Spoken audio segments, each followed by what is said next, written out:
Entering the atmosphere in T minus 10, 9, 8, 7, 6, 5, 4, 3, 2, 1.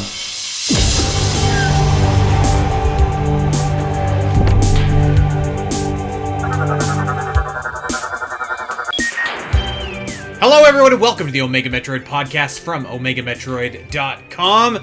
My name is Andy Spiteri. Last week I was 1, and this week I'm 1.5, joined by the returning, but under the weather, Doominal Crossing.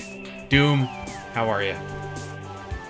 How you doing, Andy? I'm actually feeling all right at the moment. I did to talk a little bit behind the scenes info. I don't know what happened with me. I was feeling fine like not even an hour and a half ago, and then just all of a sudden like I just got nauseous and I threw up in the toilet. I don't know if I like ate something bad or like drank something.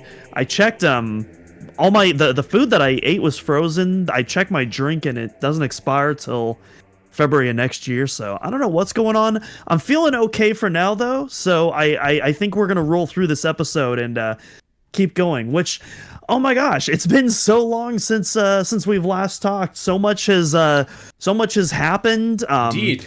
One big thing, not in official news, but like in terms of Metroid fan news, an incredible ROM hack just released, which unfortunately I haven't played yet, but I'm sure we're going to be talking about very soon in the Super Metroid X Fusion, which I've been looking forward to for quite a while. This looks incredible. I think it's fair to say this is by far the most ambitious ROM hack released to date, I would say.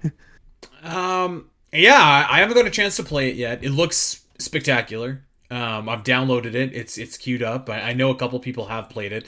I don't know if I'm ready to say that it's like, well, I mean, I guess we'll see. But it is in that conversation of like some of the upper tier Metroid ROM hacks to ever exist. And you're right. Let me lay out what we got going on here. So this week and next week, you know how like when the last Harry Potter movie came out or the Hunger Games movie, they split them into 2 parts to really milk it. Well, we're doing the same thing, by God. We are doing the final edition of Samus and Joey, part 1 today, and the next week we're immediately following it up with part 2. So it's a long manga, and there's 12 chapters, and these chapters take a little bit of time when you're making notes and kind of like going back and reading them a few times. So we decided to split it up into part 1 and part 2, but then immediately after that, ROM Hack Reviews is back with the first new ROM hack review, I feel like, in quite some time, and it's going to be about X Fusion. So I'm very much looking forward to playing that, because I've heard it's like insanely difficult, but yes. Even with the patch that came out for it, but hey, nothing wrong with that. I'm looking forward to it. Yeah, so I can't wait to play that. I've also been playing a ton of Shadow Labyrinth. That's been kind of the game that I've really been trying to pick away at. I'm at, last time we talked, I think I was still in the early stages of the game. I'm a fair bit through the game now. I'm not sure how long it is, last so I time can't we say talked, whether it wasn't even out yet. Like, I feel like we haven't talked to really, like face to face, what? On the pod, like, because you were away last week, I was away the 2 weeks before. It's been like a month. That seems crazy. You know what? That's right. Last time I talked about Shadow Labyrinth, I was talking with Joey. You're right. It's been a long time. Crazy. But yeah, so last time I talked about Shadow Labyrinth, I was still like fairly early in the game.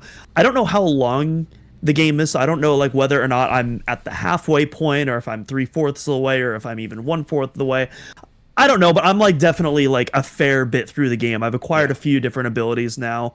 I've seen a bunch of areas at this point, so I'm definitely not at the end yet. I definitely still have a bit to go, but I can't exactly gauge where I'm at, but I know I'm through the game, and spoiler alert, I'm really enjoying it so far. I don't want to say how much I'm enjoying it, because I want to save that for when eventually we are inspired by Metroid, but I'm having a good time with it so far, which is no surprise. I had a fun time when I streamed the demo as well for everyone. Yeah, no, it looks fun. I'm still just plugging away, finding bananas in Donkey Kong Bonanza. I gave a little bit of my my thoughts on it last week, and I'm kind of getting towards the end. Nothing has really changed. Like I think I'm in like the final. I'm definitely in like the final third of the game. It does feel like, and I knew this going in, but it still is jarring to have the game feel like so removed from the Donkey Kong Country, world, and it's just kind of like Donkey Kong Arcade. Like, yes, you have Cranky and Rambi, and I think that Diddy and Dixie show up in a cameo, but like they're not really part of the game. Like there's nothing really that ties these games together, so it is a little bit jarring, but I am having fun with it. I don't know if I'm like saying it's game of the year caliber like a lot of other places I've kind of mentioned, but it is a fun game and there's lots to do, and I'll have the full report when I'm finished, but it's a fun game. It's better than I thought that it was going to be, if I'm being honest. And I will say, like, the new style for DK, I'm still not a fan of it. I probably won't be, but you know what? It's totally fine. Mm-hmm. Yeah, I'm excited to finally try out DK. I'm not gonna lie though, it's gonna be a while before I get to it, because man, these last couple of months have just been absolutely stacked in terms of releases. Like obviously right now I'm playing Shadow Labyrinth. I was playing the new Tony Hawk remakes a little bit, and I want to get back on those eventually, but those are kind of games that like I'll kind of dabble in between like the major releases. But like the RoboCop expansion also came out last month, which for those who don't remember, the RoboCop Rogue City was my game of the year in 2023, so I'm very excited to finally get around to that standalone expansion. And then of course X Fusion, I probably won't even be able. Yeah, I probably won't even be able to finish Shadow Labyrinth because I want to actually beat the game before we talk about it in a couple of weeks. So I might actually have to put down Shadow Labyrinth, do X Fusion, then come back to Shadow Labyrinth. Well, but it's lucky we broken Samus and Joey up into part 1 and 2. Yeah, give you a buffer. Yeah, honestly, like, and that's kind of where I'm at right now. Like a lot of Metroid fans are like freaking out, like, oh my gosh, where's the Prime 4 release date? And I'm like, man, I am so stuffed right now. Take your time. I am good to go until November. We've got to talk about that actually really quickly. And you know what else we got to talk about, Doom? By the time that everybody is listening to this, it is the 39th birthday of the Metroid series. So, happy birthday to this amazing, wonderful series that has brought us all together and created such passionate fans and in such like a cult following. I want to touch on that passionate fan part because I gotta say, I'm gonna go on a little bit of a diatribe here. In our Discord, we have so many Metroid fans that like every time they're posting, it's just like, where's the release date? Where's the release date? Where's the release date for Metroid Prime 4? And I'm just like, you know what? Just relax, okay? Relax, because the release date is going to come when it's going to come. Now, we can use critical thinking to basically nail down the release date and when it's going to be, assuming this game has not been delayed into 2026, okay? But if we go off the basis of eliminating months and go off the basis that Nintendo typically will have one game per month coming out, we can look ahead and say, you know what? It's August right now. That could probably rule September out. October has Pokemon. December has Octopath Traveler. January will very likely have Hyrule Warriors, Age of Imprisonment, or something else. That leaves 1 month. That leaves November. And if we're really applying our critical thinking, we can say, well, usually the November game comes out like a week before Black Friday, or maybe 2 weeks. So like, if we're just like thinking for a couple minutes about this, like we could probably look at the calendar and just knowing Nintendo's history say like, okay, it's probably November 14th or 7th if they release on a Friday. Like everybody just, I get it. We want the release date, but like we're going to get there, guys. I promise you. And it's very likely the release date is not coming until the September Direct. That I feel like is very likely. So like we have a long way to go. So I don't want to discourage people from talking about it, but like I can't take any more of like this this panic. Like, where's my release date? Like, it's gonna come, okay? Yeah.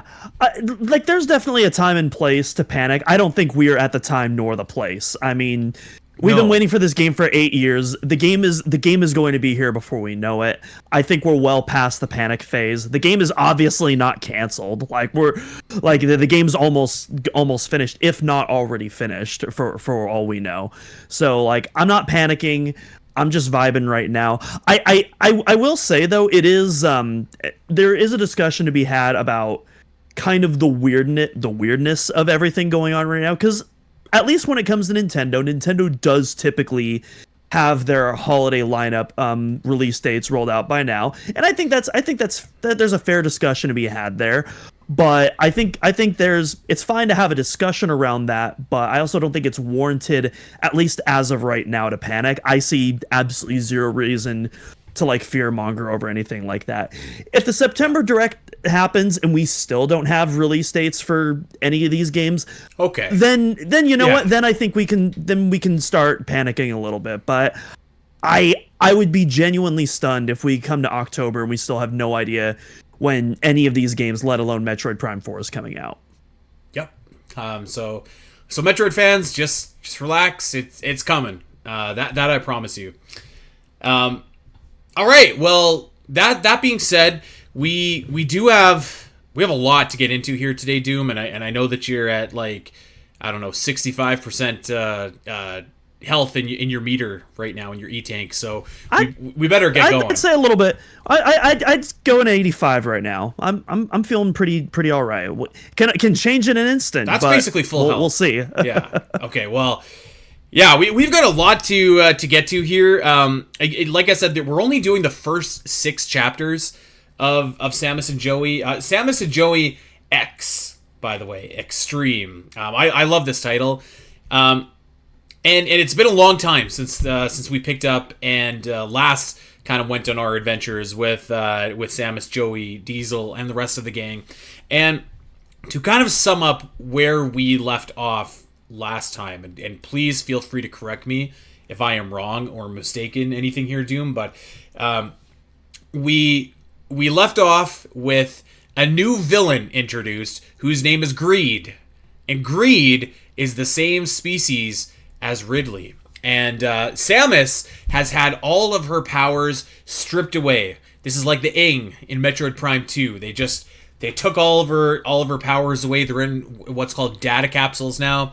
And they have been given to some of Greed's minions. I absolutely love this. So Greed has, like, he was watching Green Lantern the movie, and he's like, I'm gonna form the Greed Corps. And so we've got the Greed Corps, and there are leaders of the Greed Corps called the Deadly 6 Stars. And now each Deadly 6 Star, like, boss has a data capsule of Samus's. And this is a little bit different. So the previous, Samus and Joey's that we've covered have been more or less like one big story per volume, more or less. Whereas this one, each chapter is really its own thing. Like, it's very episodic. Like, obviously there's some crossover chapter to chapter, but by and large, it's you're having new characters, you're having new scenarios, new planets for each individual chapter here. I noticed that they did away with that the first page where they've kind of been introducing, like, the villains and stuff like that, which makes sense because, like, you would have 5 pages worth introducing you to all the different villains that show up here. So that is where we currently stand. We are going on a scavenger hunt across the outer parts of the universe here, the parts outside of Galactic Federation control, and Samus, Joey, and Diesel are desperately trying to reclaim Samus's power-ups.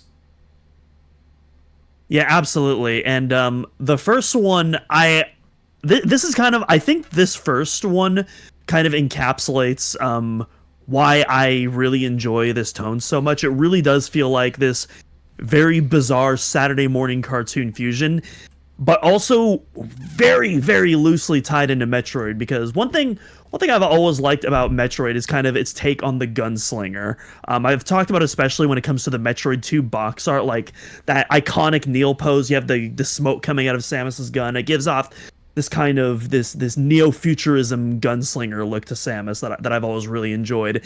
And this takes it in a more literal direction with Samus going into an actual saloon full of like henchmen. Oh, we'll get there. Obviously, Yeah. obviously this wouldn't work in a real Metroid game, but like in this comic, I low-key kind of love it. Well, let's begin. Chapter 1, Missile. So here we go. The game goes to Brigandia, a city of outlaws, which sounds awesome, to get a lead on Greed, the Ridley-like creature who has stolen all of Samus' stuff. And basically, like, every villain in the galaxy knows that Samus is depowered and are joining the new Greed Corps, which is actually like pretty awesome. So now we have our like Sinestro Corps to fight against here, and we can assume kind of like John Wick, like everyone is out to get you if they're not with you, right? So this is like I've loved, and I will say this as well. I think that because of the episodic nature of these chapters, there are some which are really great, and there are some which I didn't enjoy at all. I think that agree. Missile is as good as any that we're gonna read. Oh yeah. This is just like great stuff. It's like a good old fashioned Western. Like you walk into the saloon, you could basically hear like when Joey opens the doors, the person on the piano stops playing the music, everyone looks over, and Joey's like, "I am Samus," and it's just an awesome moment. We have like this awesome like saloon brawl where Joey almost mauls these innocent bystanders, the poor bartender and waitress who is getting harassed by this group of outlaws here, before Samus comes in and really kind of puts the business to these guys. So I absolutely adore the saloon setting here. I think it's like kind of cheesy, but like right on point. Cheesy, but like in a Saturday morning cartoon way, which is like exactly what I want out of Samus and Joey at this point. And so this episode is just delivering this in strides so far. So basically what happens is, so the alien goons, they shoot at Joey. He uses his reflector fist to deflect it, but the projectiles he doesn't realize are ricocheting projectiles, and so they start going all over the saloon, and that's what starts causing that potential collateral. So Samus comes in, or no, she doesn't even come in. She shoots through the saloon doors like the badass she is, awesome, to destroy the projectiles. Such a killer panel. I'm looking at it right now. I want to say page 10. I want to say that's page 11. Yeah, 10. Yeah. Such a cool panel right before she comes in, where you just see the goon kind of looking off to his side like, what? And you see just the smoking holes through the doors. Yeah. So cool. Okay, I have two things I just want to say, because it kind of applies to the entirety of what we'll talk about here. Number one, why did they still say he for Samus? Like, we're like, I don't remember if Joey knows or not. I don't think he does know that Samus is a woman. It seems borderline. I don't think anyone knows. That seems borderline impossible at this point, since they have been traveling together. Like, unless Samus literally sleeps in her suit. But like, I don't get it. Like, there's no real payoff to that. Like, everybody knows that except for like the in-universe character. So I don't get why they're doing that. I really don't. So I want to say at some point in the comic she does take off the helmet and reveal herself later. I want to say I've seen that before, but obviously I can't remember for sure. And obviously we will find out in the next series of chapters, because spoiler alert, she does not take her helmet off in these first 6 chapters. No, but not at all. But I don't know. I don't mind. I think it provides. I think it provides a kind of fun little reader irony. I can't remember what the official term is, but like where the audience knows the twist in advance, but like the characters in the film are completely unaware. There's a fun little irony to that, and they definitely play into that at points. Yeah, I feel like there's just not like a good payoff for it. So I just don't know why they do it. Like, it's not a big deal, but I don't know. It seems weird to me. The other thing that I'm going to notice, and I wrote this down in probably every chapter when I was making notes, I feel like Joey, how do I put this? I feel like Joey just kind of sucks in these comics. And when I say sucks, I mean in the sense that, like, he doesn't really actively contribute much to any of these stories. Like, he just kind of, he's a passenger rather than, like, in the first couple editions, like, it really felt like a lot of the arc was built around Joey himself. And I don't feel that in any of these stories, really. Like, he's there, but he's kind of like a passenger for all this. Like, he's certainly not driving the plot forward. You don't really see him step up in a big way in a lot of these chapters and kind of influence the outcome or the finish or have a, moment in the deciding battle, anything like that.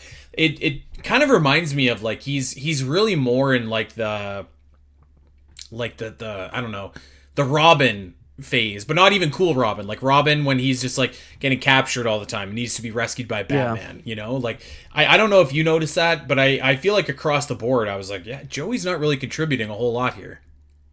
Yeah, and I definitely agree with that. It's weird because I think I don't want to say I dislike Joey, but I think he's one of the least interesting characters in these. Like, I obviously Samus, we all love Samus. Yeah.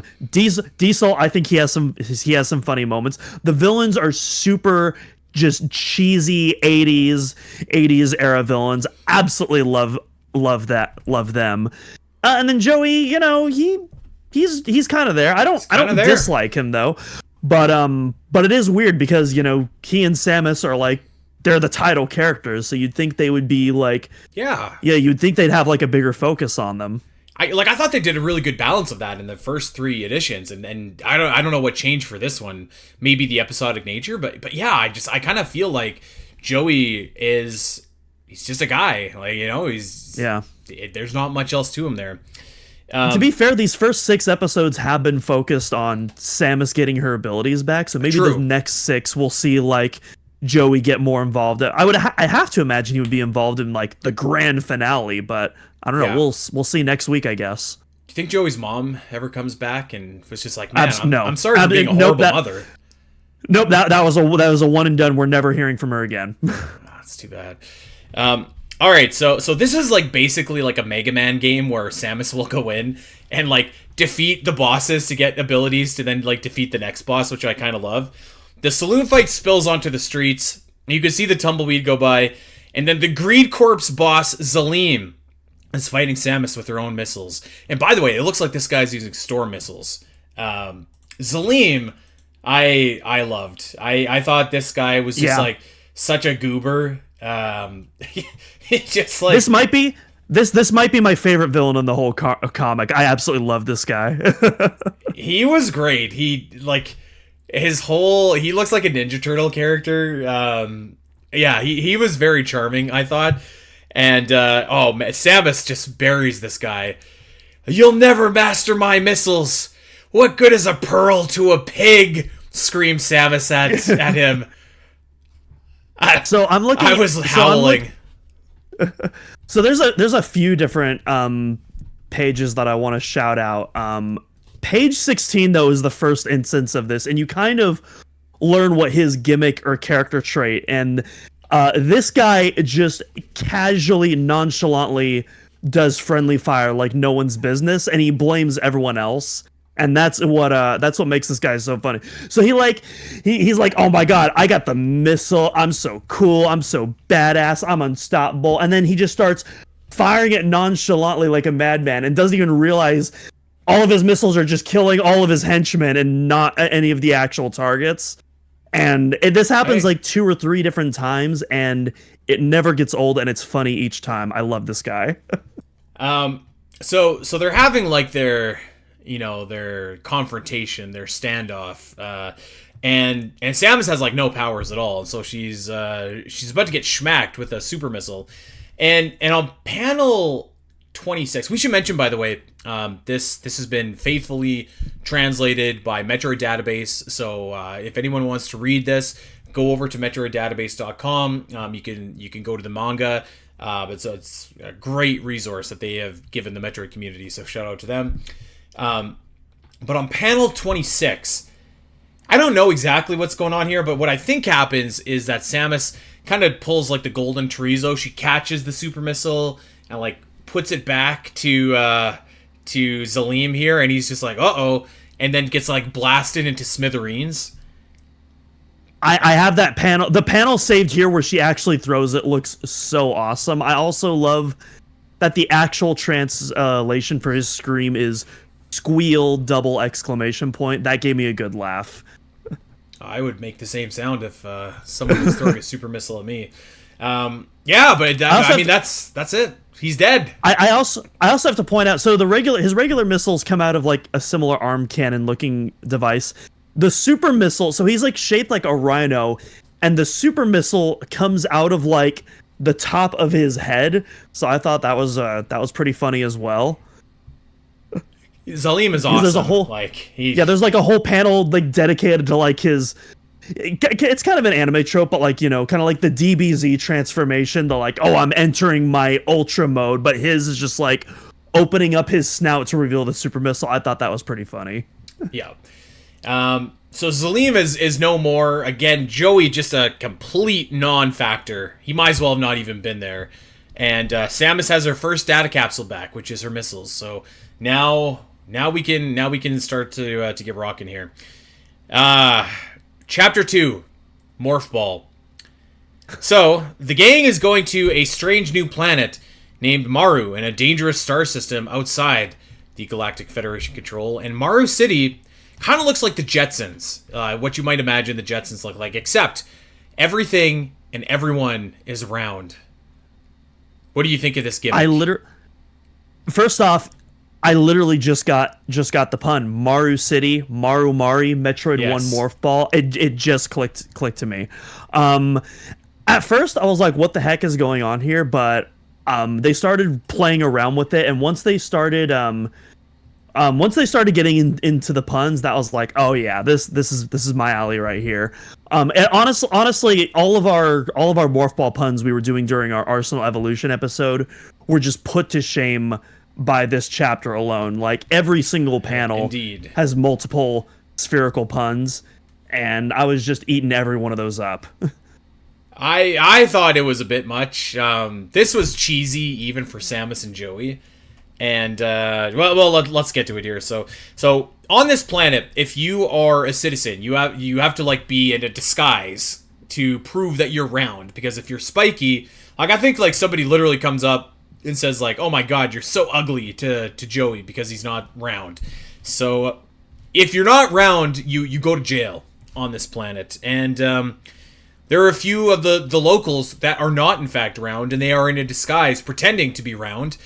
This sounds ridiculous, and it is. And the guards catch this pretender in the ball suit here, and unfortunately, while they take him off to jail, Samus then says like, "Hey, I'm a traveling merchant with a gift for the king." And what I can only try and describe happens next is that Samus, Joey, and Diesel go to the king. I don't even know what his name is, King Maru, and Joey is trying to be like the court jester, and he's making these really funny faces, and it just kind of looks like he has to go to the bathroom.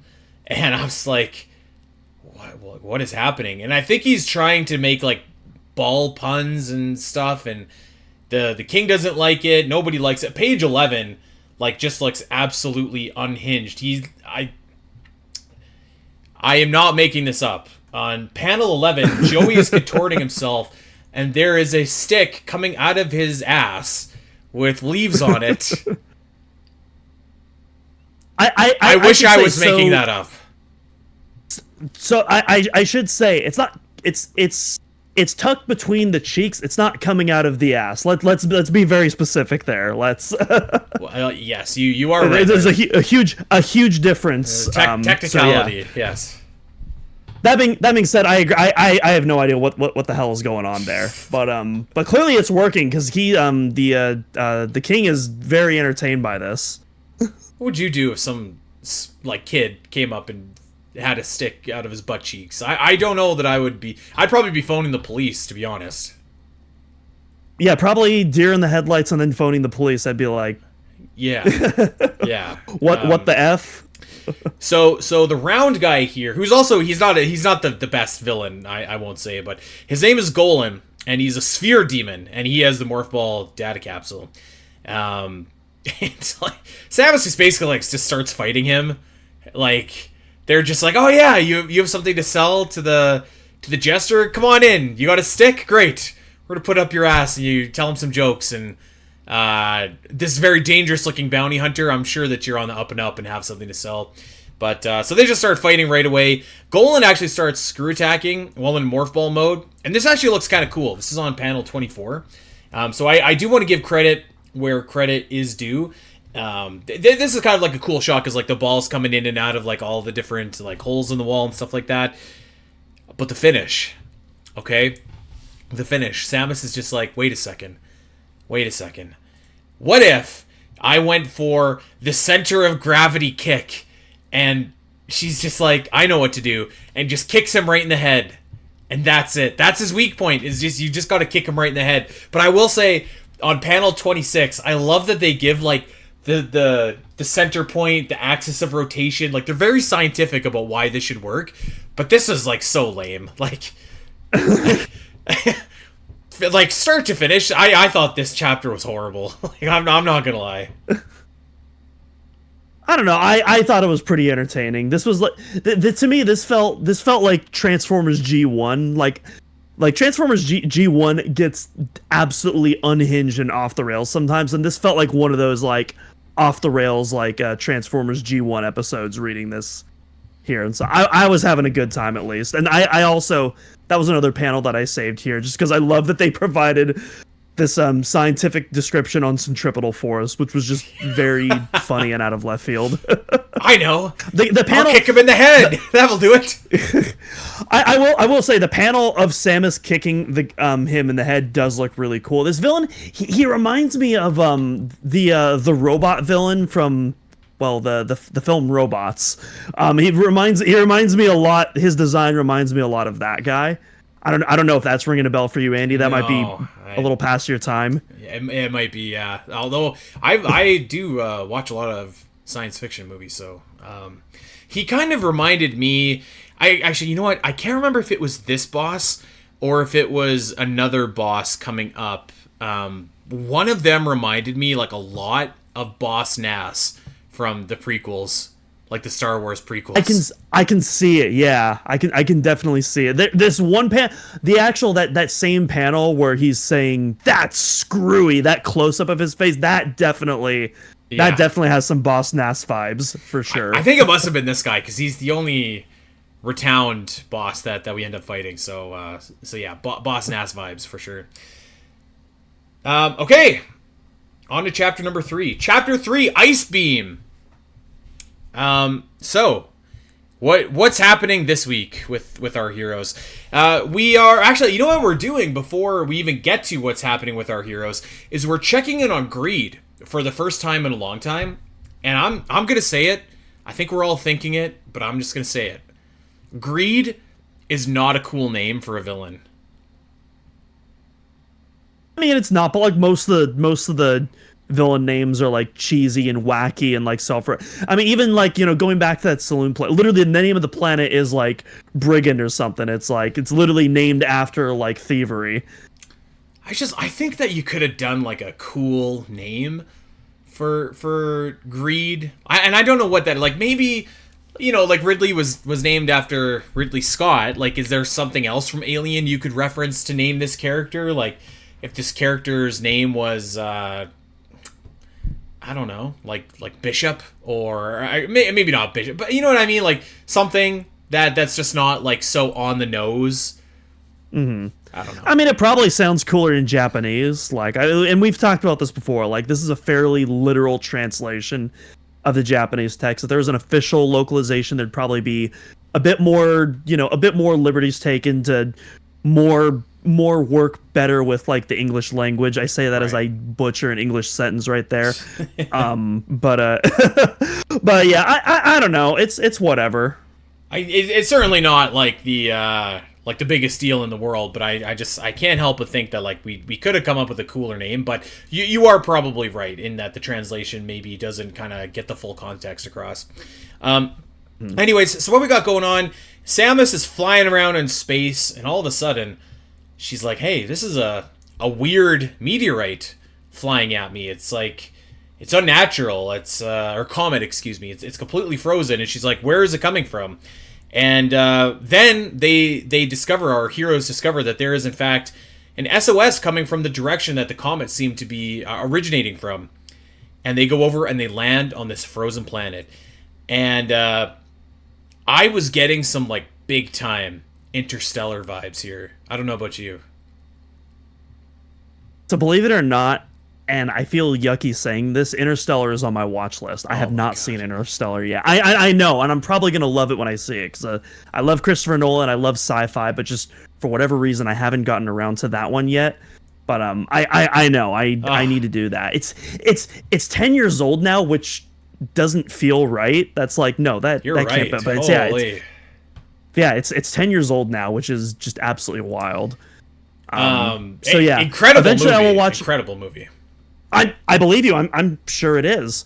But yeah, eventually I will watch Interstellar, and I'll probably agree with you. But until then, I just got to take your word for it.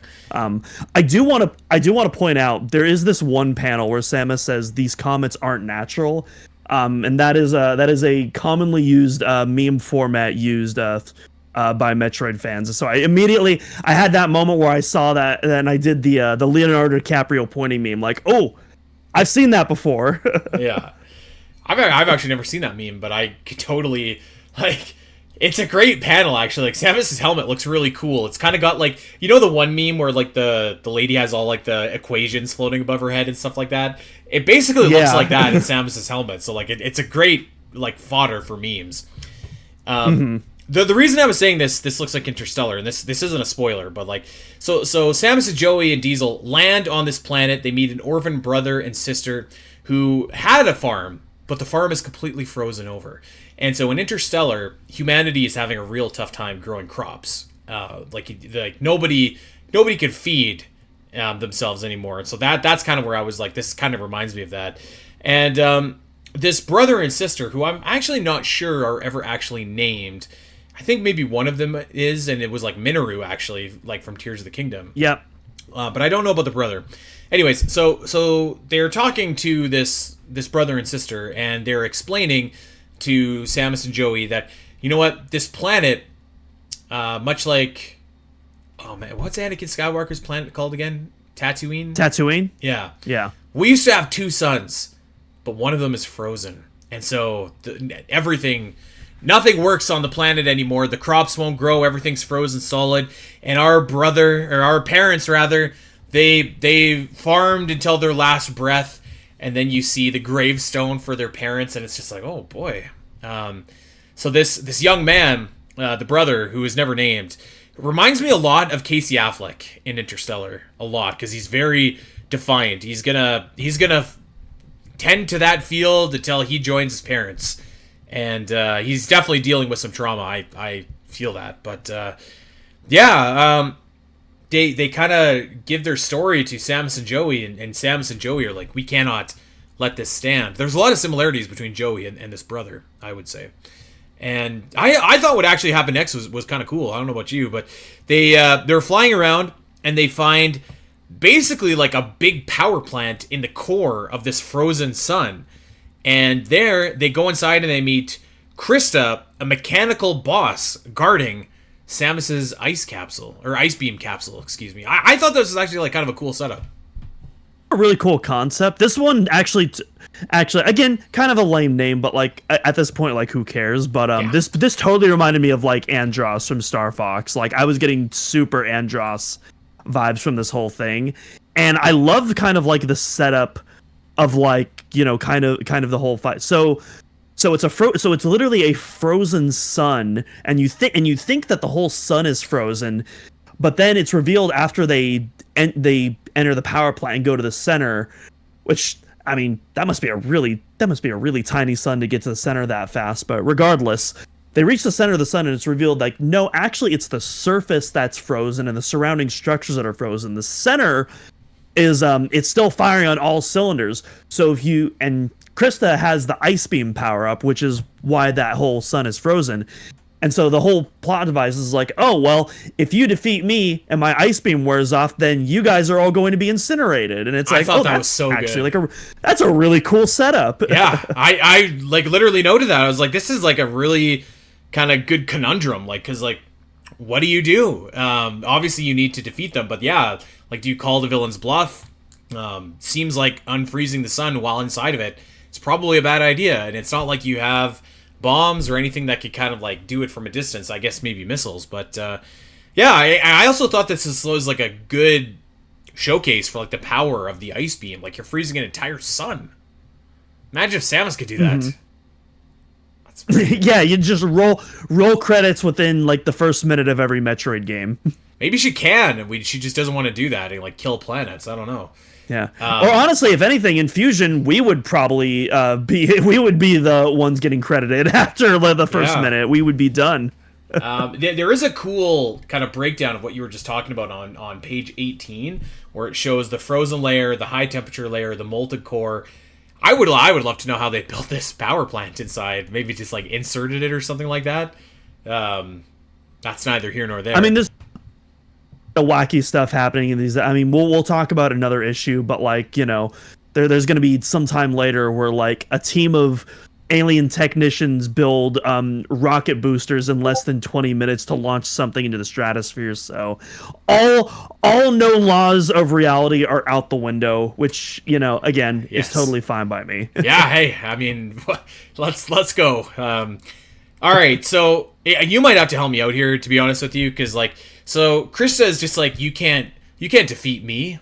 We're in the center of the sun, and if I die, this thing's gonna thaw, and you're gonna be incinerated. And Sam is like, oh yeah, well, I'm gonna defeat you anyways, and she does easily. I will add, and I've looked.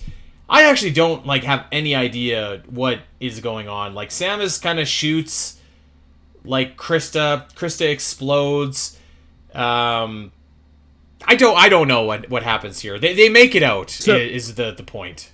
So I was able. It took me a couple of read throughs, but I figured out what's going on. So Samus defeats Krista, and Krista is like melting away from the heat, and it's like, okay, well, I'm screwed, but so are you guys. So see you all in hell. I think that's literally what she says. I could be wrong. They say that a lot through like all these chapters. See you in hell, which is pretty funny. But yeah. So she's dying. Samus collects her ice beam data cap. She has the ice beam now.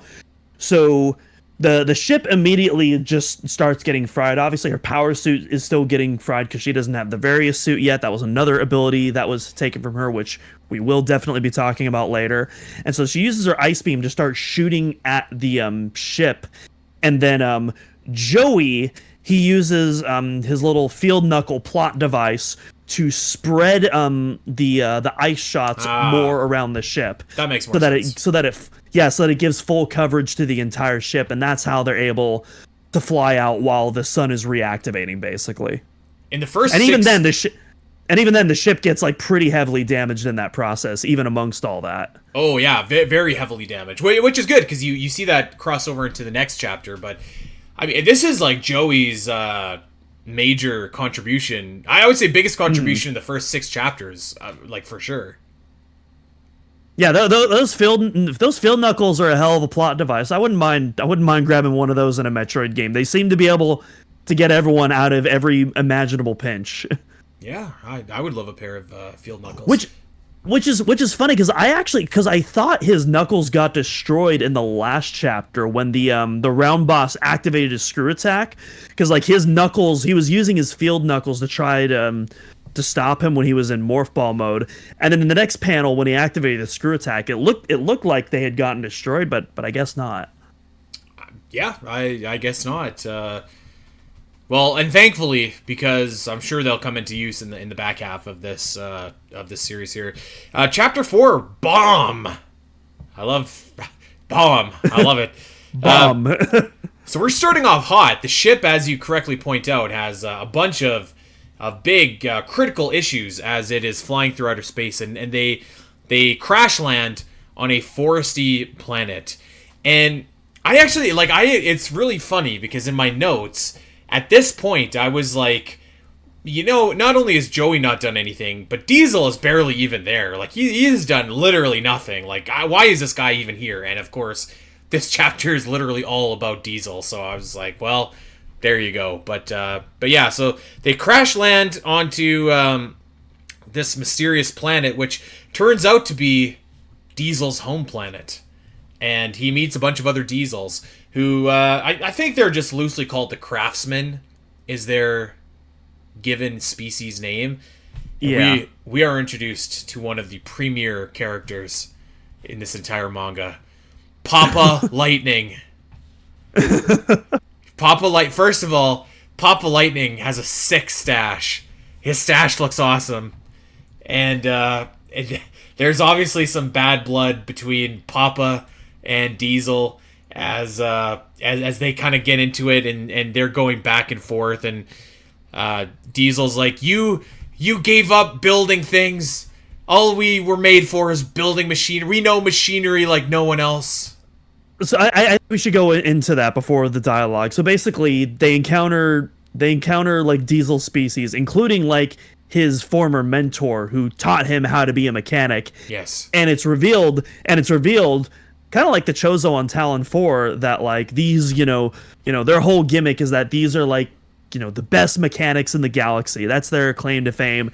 And the entire tribe on this planet has foregone all of that in favor of more naturalistic lifestyle. And Diesel's like, what the hell? Dude, this quote from Papa Lightning was so good. We have already cast aside our connections with machines and withdrawn to the realm of the supernatural. As he refuses to fix Samus's ship. So yes, so the premise here is that the craftsmen are these master mechanics. They can build basically anything. However, the stuff that they were building was used to build instruments of war, which they do not encourage or endorse. And so, much like Nintendo just taking away the option for voice chat, they were just like, you know what? We don't want this to get used for any bad purposes, so we're just not going to do it at all. And they retreated from their homeland, and they went to this remote planet. I thought for sure there'd be Ewoks on this planet too. That is the kind of vibe that I got here. And that's the kind of the point of contention between Papa Lightning and his apprentice Diesel. I was kind of, it sounded like I was making light of that story, but I like really like that setup actually. Yeah, I love it, and Papa Lightning again, like incredible name. Like you can't hate on that. This guy is so awesome. I was hoping that Papa Lightning would join the party actually. Same, yeah. They desperately need him. The ship definitely goes through it. And Samus' suit as well, as we'll get to. I also love how the panel makes a note that like, hey, Papa Lightning is just a nickname. He's not actually Diesel's dad. I thought it was pretty obvious, but I like that the comic again has that little notation there. they do that like a few times, I will say. Even like the panel at the very beginning where they're kind of like reminding people like what the field knuckle is. Like I really like that they do that. It's the little things. Like I feel like it reminds me of like the Pokemon anime where they would just kind of like randomly remind you of things kind of as they were happening to like the not the animator, oh god, what's the word I'm looking for? The narrator would just jump in and say that. Anyways, so yeah, we're stranded on this planet. The ship is totaled, and all of a sudden, this giant, I don't even know what to call it, this giant orifice just appears out of the sky and is starting to touch down on the planet, and we meet one of the most awesome members of the Deadly Six Stars, Blast. This guy looks so great. He has like spaghetti for hair. He has the vision gem in his forehead. This is like this was maybe my favorite of the six. Yeah, he's pretty. My favorite is definitely the one from episode 1. My second favorite is the one we're going to talk about next. This guy is awesome though. I did really enjoy him.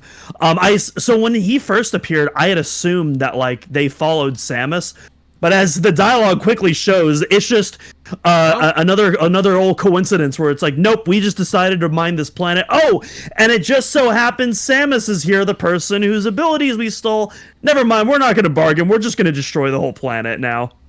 I don't mind that actually. So they come in and their ginormous spaceship is like touching on the ground, and they're like, we came here to force you to build us something. You're either going to do it willingly or unwillingly. But when they see that Samus is here, they're just like, you know what? We're just going to destroy this place, actually. Which, fair enough. Like, whatever they need, if Samus is gone, like, that's probably a good trade-off for that. So, Blast lands his ship on the planet, and now we have 20 minutes before, like, a chain of power bombs goes off and destroys the planet.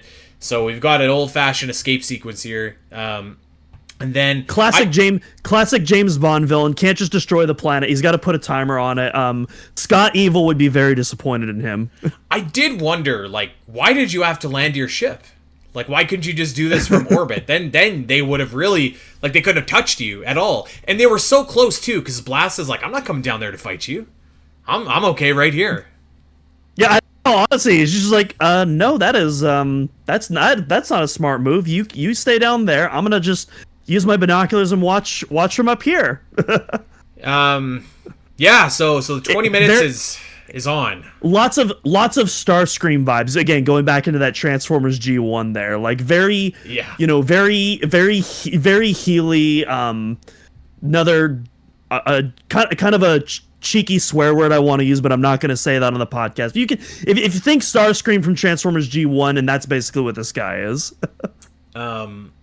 God, I love Papa Lightning. I'm looking at a panel. He's just got his little cane. He looks so good. So they got 20 minutes to save the planet. And by the way, Joey was being a little cheeky with Papa Lightning. I thought their exchange was funny. But Diesel, he's just like, guys, the only way that we can survive all together is we have to tinker with this orifice that is just like... By the way, I'm just like chronically, like my wife and I watch The Office, and every time there's a joke in there where Michael calls something orifice where he shouldn't. So now if I just have something I don't know what to call, I'll try and annoy my wife and just say orifice. So apologies. But I was gonna say I wouldn't call it an orifice. It's more the opposite. It's a big object, yeah. That's yes. Our like it's at the point now with our running joke where I like say it to other people. I'm like, oh my god, they have no idea what I'm talking. They just think I'm like a lunatic. So I thought I'd better put that disclaimer in here. But Diesel's just like, we got to reconfigure this thing. It's our only chance. And he gives a great speech. He's rallying the troops. He's like, guys, the only way that we can do this is if you take back your forsaken powers and use them for good here. He literally says, I didn't cast aside my power. This power is my pride, and that's what you taught me, Papa Lightning. And that's incredible quote. 10 out of 10. Great speech. You put it right up there with Aragorn at the Black Gate and any number of rah speeches. And it seems to do the trick here because at first it doesn't look like these guys are going to go through and actually do this, but then the entire craftsman is just like, you know what? Let's go. And they start building and tinkering and doing whatever it is that they're doing. They fix Samus's ship and they use it. They use Samus as a power source. And then basically what they do, and this is poor booking actually because they've already done this finish in Chapter 1, but they basically have like Samus redirect the bomb to blast ship and blow him up in orbit. And that's that. Yeah, so what happens is the bomb is already touched down on the planet, and they basically Diesel is at first he breaks in and tries to disarm the bomb. He can't figure out to do it, so the other mechanics, they have the idea. It's like, hey, what if we strip down Samus's ship? They don't actually tell Samus this, by the way. That leads to a pretty funny panel later on, but it's like, hey, we can strip down Samus's ship and reconfigure some boosters on the end of this bomb and then launch it into space in less than 20 minutes. Love it. Yeah, I thought this was a great chapter. Like I was having a good time. You know what? We haven't like specifically pointed it out yet either, but like it does bear mentioning. Like the artwork here is awesome. It looks incredible. Oh yeah. Yeah. You almost kind of come to expect it, but I think that it just like looks absolutely great. And Samus has her latest data capsule. So she has got, if you're keeping track, her bombs, her missiles, her ice beam, and the morph ball. So I'd say we're about 2 hours into the game at this point, maybe. So it's powering up here a little bit. Like to see it. All right, absolutely, and of course, like all the I do want to say this, and this happens literally every single one of these chapters. But I love when the cheesy villain thinks he's won, and he goes, "Wait a minute, what? What's going on?" Like it never gets old. I love that every single time. Yeah. This next one is my favorite chapter of the whole bunch. This chapter is awesome. This is chapter number 5, Speed Booster. The next chapter is just F-Zero. Like, it's straight up F-Zero, and really I'm 100% here for it. I love it. I was actually playing F-Zero GX a couple of weeks ago, and in doing the story mode, and I was just like, man, they should just like do the crossover. Like, you could totally make F-Zero and Metroid feel authentic, like that they could exist in the same world. Like, I feel like there is no problem with those two crossing over at all. Like, they should totally do it. My 2 cents. There's definitely there's the little bit of I feel like F-Zero fits in with like Samus and Joey, because F-Zero is like very Saturday morning cartoon. I feel like those two are made for each other. I don't know if the actual like what I could see like Samus cameo in an F-Zero game, but I can't see F-Zero cameoing in a Metroid game, if that makes sense. I could totally see it. One does feel more natural, though. You're right. So I love this setup, man. Like, so we have a yearly extravaganza, a yearly race where the criminals of the world gather at their largest event held once a year, and it is called, and this might be the best panel in the entire first half here, the Death Race Firecracker. Amazing. Which, by the way, Death Race is an actual mode in F-Zero X specifically, so. This is great. I was so amped up because, like, it's basically a big race. I was praying that Captain Falcon would make a cameo, just even in, like, the background somewhere, but it's basically a big race where all the villains enter. It's kind of like pod racing from episode number 1, but it's also kind of like that really awesome race scene in Batman and Robin where Batgirl goes out and Robin has to rescue her. I hope there's someone out there that's watched that movie recently. Was that? I thought that was Batman Forever. Was that Batman and Robin? Yeah, because Batgirl is the one on the race, or on the motorcycle. To your point, it's been so long since I've watched either of those, but I could have sworn that was Batman Forever. No. To your point, I think there's almost like an identical scene in Batman and Robin where Robin steals a motorcycle as well. Gotcha. Okay, yeah, so, that might be the one I'm thinking of then. Yeah. Yeah. You're not wrong. And maybe I am, but I don't think I am. But anyways, so the race starts. So there's 3 areas that you need to go through here, and I love this, man. Like we were introducing all of our contestants. The most popular racer, the king of the speed demons, it's Lightning Rockets. And so this is our big bad guy.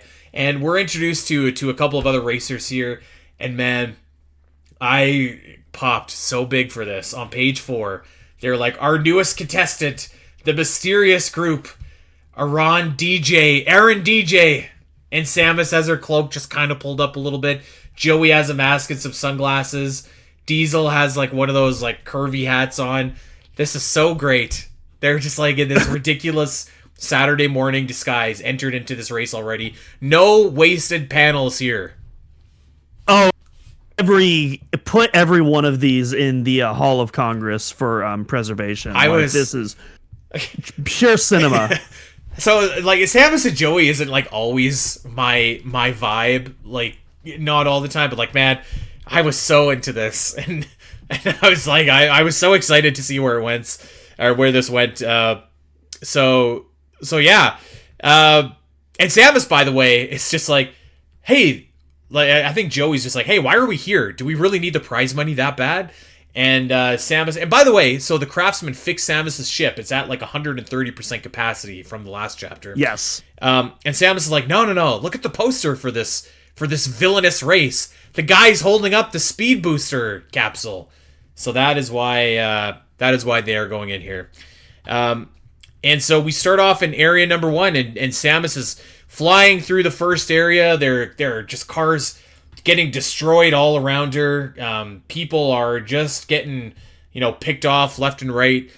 Samus says, "This is one screwed up race," at one point as she is getting fired upon. And just a couple of good panels of action, like that panel, or I guess it's the same panel, but like that the image like directly to the right where she's like flying through the cannon, you see the fire just overtaking those ships. That is such a cool shot right there. I love that one. This one is like kind of light on like dialogue, but just like heavy on action. I think it looks great. Like there's a million things going on in like each individual little panel there, but it kind of works for the context of what we're doing. And it's also like surprisingly clear and concise, which I feel like that's a criticism like we've all shared like in all of the manga that we've read. Is sometimes it can be a little tricky to decide what's going on. I had absolutely no trouble deciphering like all the action going on my first read through, so that was a really nice welcome. So Fire 1 is like a volcanic area. Samus gets through Area 2, excuse me, is a volcanic area, and Samus gets through. Area 2 is the asteroid belt, which is like right at Star Fox. Again, I was praying for like Falco to fly by. I prefer the air. I thought that would have been great. But alas, this is where our villain, he is a combination of brains and brawn, Doom, as he sees right through Aaron DJ, and he's like, hey, I know who you are. Your disguise doesn't fool me. I don't know how he was able to see through that disguise. That's beyond me, frankly. This artwork, I think, is just worth pointing out again. Like, on page number 12, there's just, like, this incredible shot of, like, Samus dodging some, like, fire from the other ship. This just looks like great. I was having a great time. That looks fantastic. On the previous page, there's also one where she's, like, whipping around one of the asteroids while the ships are chasing her. That also looks really cool. Yeah. I also just love the shot where he's revealing, I don't know, that little portrait close up where you see like his full uniform where he's holding the speed booster capsule. Like that's like a really cool shot in and of itself. He does look like he's kind of wearing Captain Falcon's uniform, like the old school SNES one, Yeah, you could probably make that argument there. He's definitely like what he's wearing, not the helmet, of course, but I can see it, like the uniform. Yeah, that probably like is. Like he's even got the pauldrons on his side. So I don't know. It's probably a coincidence, but I'm definitely seeing it. Now that I see it, I really look at it. I don't know if that is a coincidence because like that's pretty spot on. I would say maybe this is Captain Falcon's ultimate fate. He goes to his final form and his speed demon racer rocket, whatever the hell this guy's name is. No, he would never. His heart's too pure for that. Area 3, our final stretch of the race here, and this is a ruined canyon city, and Speed Demon Rocket has he actually revealed that he had a mechanic kind of go in and mess with Samus' ship here, so things are looking bad. And not only are things looking bad from a mechanical standpoint, but now the speed boost has been activated in Rocket's ship, and he's ramming Samus' ship, and things look really bad here when all of a sudden Diesel's like, hey, you know what? The craftsman built something into this ship, and all you have to do is pull the red lever. I don't know what it does, but it probably can't hurt at this point. I was like, yes. I busted up so loud when I was like reading that. I'm like, oh my god, that's incredible. just some absolutely incredible what's some Deus Ex Machina That's type right. of saving right there. Oh, it's just dude. absolutely incredible. This is nothing compared to next chapter, which we'll get to. I actually don't know what this did. If it activated like some speed boosters to like give her full throttle, I think is like what it does. It did, yeah. So like Yeah. the landing gears at the end of the ship, they pop out and then they spring at a 90-degree angle, and then some new boosters come out of there that just supercharges her ship. You can even see in the panels like Joey's mouth is doing like The gum one flap. of the new DK. Yeah, one of the new DK expressions. That's the first thing that popped into my mind. So yeah. Like they're going they've entered ludicrous speed like in Spaceballs.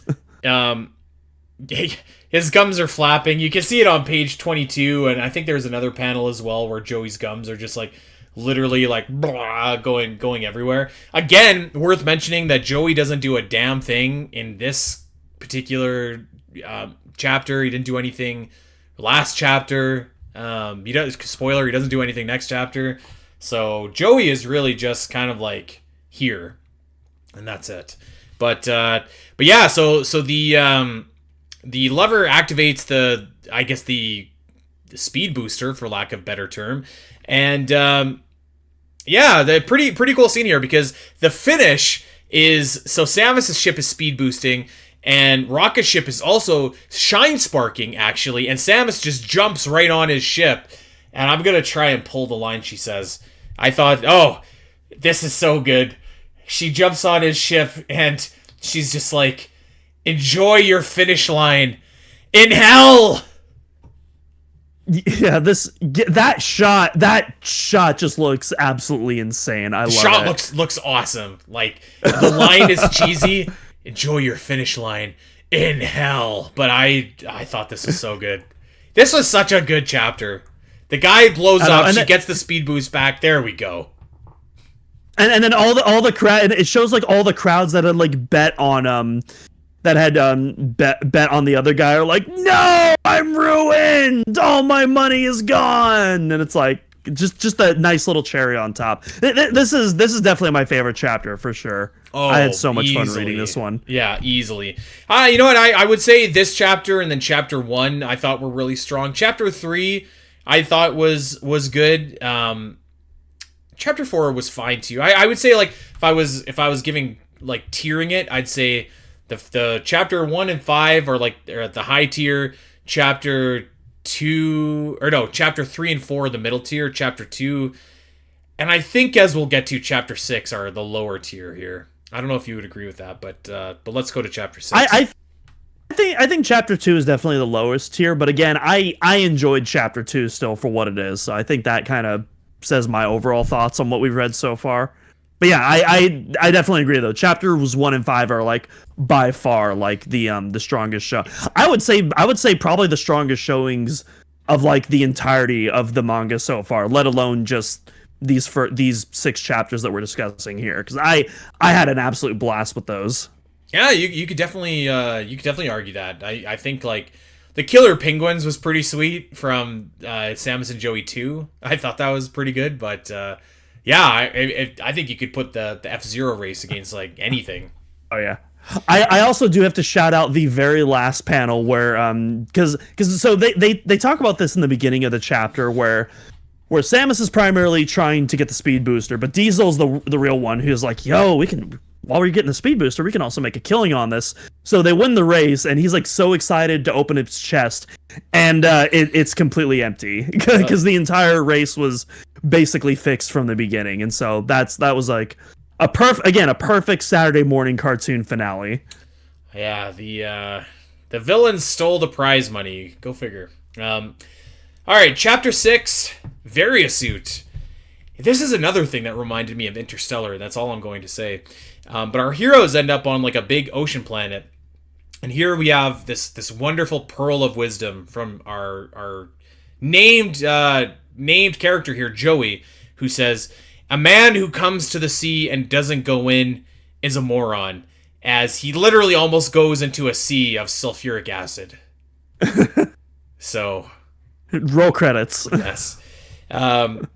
Yeah, so they land on this planet, and this was like such a video game thing to do, where Samus is like, this ocean made of sulfuric acid isn't normal. I'm gonna go talk to some of the local townsfolk and figure out what's going on. I could just like see it, like you're gathering like 3 or 4 pieces of information from like NPCs, and you put it all together at the end. I think we've all played a game like that, you know? Yeah. This does feel almost like a Zelda quest, kind of. Yeah. Kind of, yeah, or like classic Final Fantasy or something like that. Samus still has her cloak on, by the way. I love this cloak. Looks wonderful. Oh yeah. Look. Yeah, very impractical, but looks awesome. I also like maybe not impractical because it does hide the arm cannon. So Yeah. I don't know. Maybe there is some practicality to it. Well, Samus is accosted by these 3 goobers in town who, like, she immediately gets the jump on. And she's like, why are you following me? And they're like, well, we don't want to following you. We're not thieves, but the sea demon told us to tail you. And apparently this was just a diversion for the sea demon to strike. I do like the image on page 4. It's in the middle left-hand corner where it just shows the arm cannon bonking into the head of the unsuspecting one. Yeah. I thought that was a really good touch. The one where she also reveals the arm cannon from the cloak pointing out, that also looks like just really cool. Yeah. This was again like strong artwork. I think they did a good job. Actually, it's 4 goobers, not 3.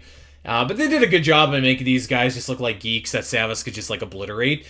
And here's the thing, like so Joey and Diesel are on the beach still, and they get captured by the sea demon, and Samus is like, this was a diversion.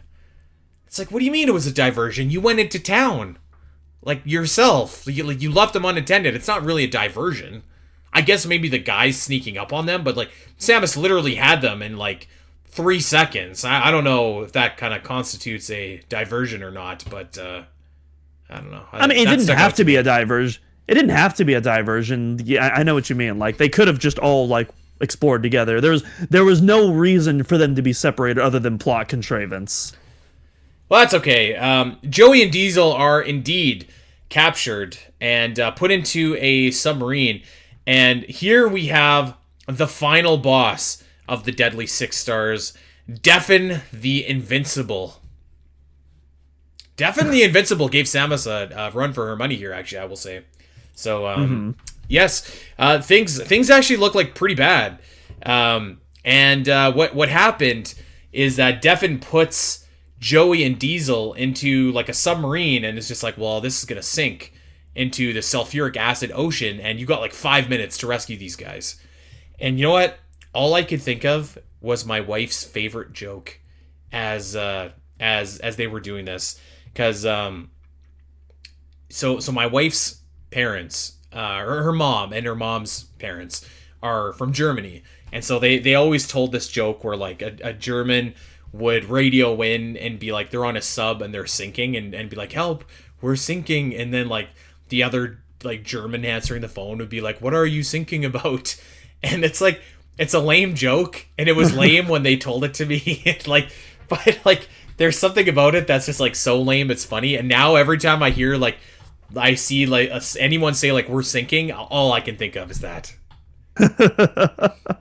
So Sam, if you're listening, I know you never listen to this podcast, but that's for you. Anyways, so we've actually got, if you thought 20 minutes to save the planet was tight, we've got 5 minutes for Samus to go and rescue Joey and Diesel, who are just literally damsel in distress characters here. Samus dives into the acid, and as we know, the acid is not an insta-kill. It does chip away at her meter, but man, she's diving and swimming and going towards our characters, and well, things don't look good. As soon as she kind of gets to the ship, she's like, this is going to take me a long time to fix. And things go from bad to worse as Defen comes in with this monstrous kraken that she's riding in the acidic depths here. And this kraken like just totals Samus and like throws her right into Mariana's trench. She is in the depths of this sulfuric acid ocean, and things look bad. She literally is seeing the light. There's always a bigger fish.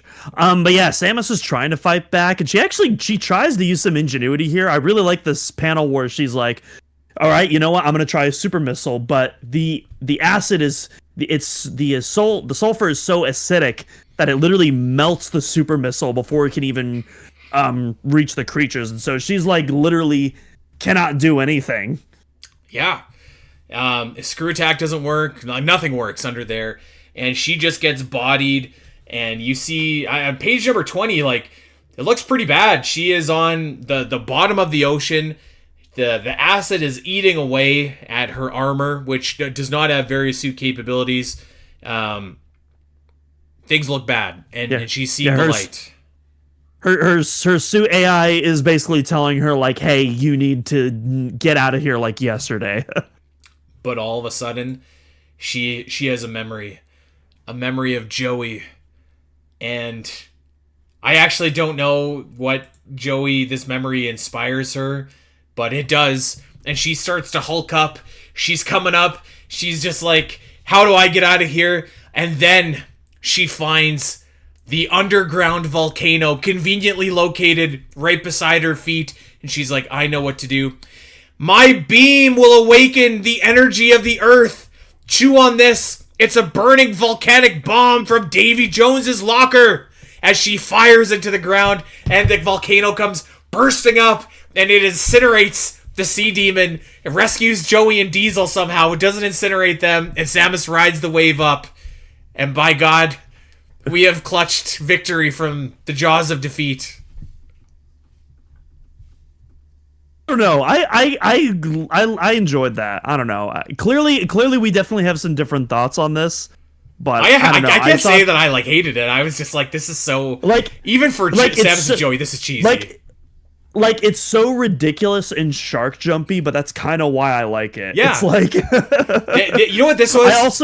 This was an episode of Batman 66 where Batman is in this like ridiculous scenario. And he's like, I know what to do. I'll pull out the bat wire cutters. The convenient gadget I have on my tool belt that was handcrafted for this situation in particular. Never in any other scenario would you only use Batman could have accounted for. Samus might well have just been like, I'll pull out my bat volcano detector. That'll help me. Yeah, right? yeah, exactly. I sound like I'm dumping on this, but like I was like enjoying this actually. Yeah, I also love the image on 22 where she like fully awakens. Her eyes are kind of doing like the meme lens flare eyes. I'm surprised that isn't a panel that's like used more frequently in Metroid memes, because I was watching that and I'm like, that's like perfect for like a good reaction image. It really is. It reminds actually. me of like it reminds me of like the Shaquille O'Neal real poop meme, except he doesn't say poop. That's the one it reminded me of. Well, the volcano melts, deafen. However, it does not. It carries away the various suit capsule, so we do not get that at the end of this. So we are still missing the various suit, the first item to not be actually recovered. This is kind of like when the Diggernauts stole the power bombs from that one Chozo statue. So we do have some adventuring to do to retain that. And once again, like, Joey did not do a damn thing in this chapter. So he has a lot of work to do to justify his spot here next couple chapters. I'm sure his field knuckles will find a way to become useful as a convenient plot contrivance. I got some faith in those knuckles.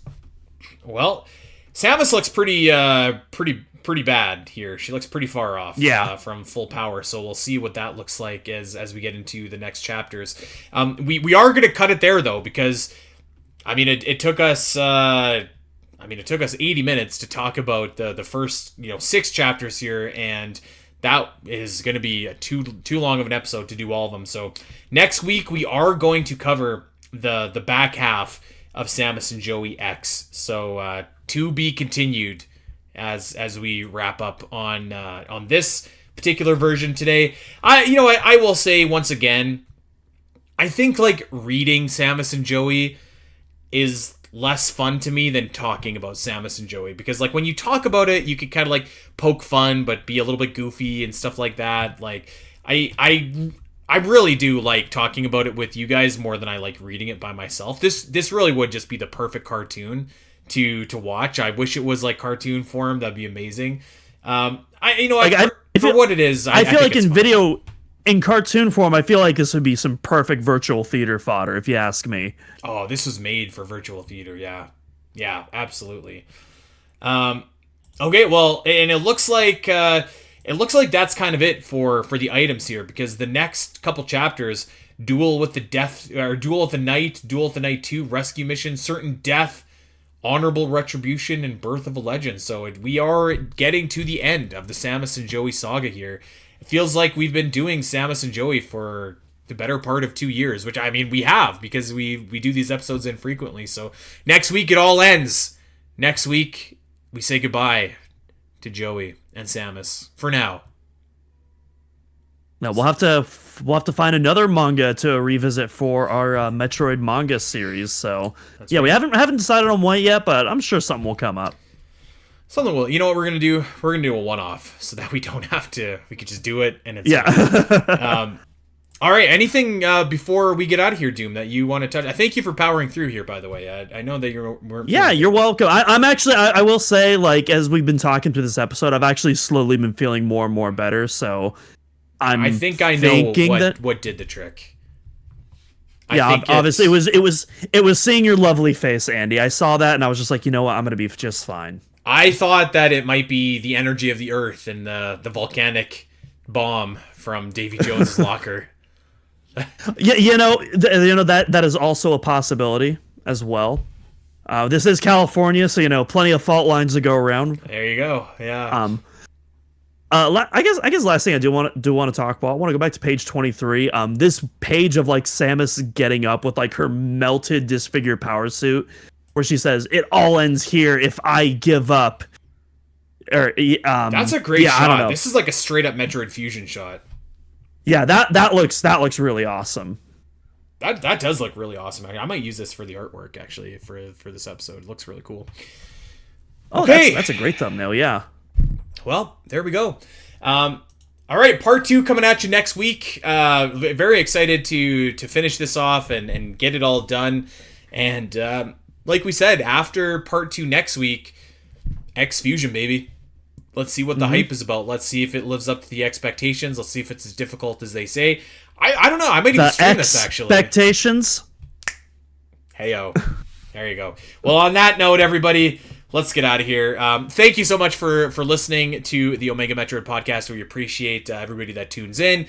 Give us a subscription wherever you are on your podcast services. Go and like and rate and recommend and review and all that kind of good stuff. If you got a Metroid fan in your life, tell them where they can get their weekly Metroid fix. Not only that, but give us a follow over on Blue Sky. We are at Omega Metroid, at Spiteri316, at Doominal Cross. We do have a Patreon that you could check out, patreon.com/spnet. That not only has a bunch of Metroid stuff, and we are closing in on the final episode of the Great Metroid Area Ranking. Actually, I'm volunteering you, Doom, to do that with me this month. I was about to say, I hope that I get to contribute to that episode. Absolutely, that's the only way is doing it how we started. But yeah, so that is coming up, and there's tons of other stuff there as well. If you're just a fan of my podcast, if you're a fan of Zelda, movies, music, whatever, there's so much stuff there. $1 gets you in the door, and you can kind of go from there. Check out OmegaMetroid.com. If you're a Metroid fan, we have got guides and maps and news and all sorts of good stuff for you there. So go and give us a visit. We'd really appreciate that. Subscribe to our YouTube channel. We put these episodes up in video form every single week. We have video guides, video walkthroughs for a lot of your favorite Metroid games. More are coming.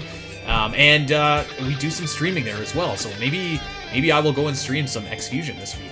We'll see. But yeah, that would be really cool. And that, my friends, is going to do it for us. So we are going to get out of here. Samus and Joey X Part 2 coming at you next week. Until then, everybody, take care.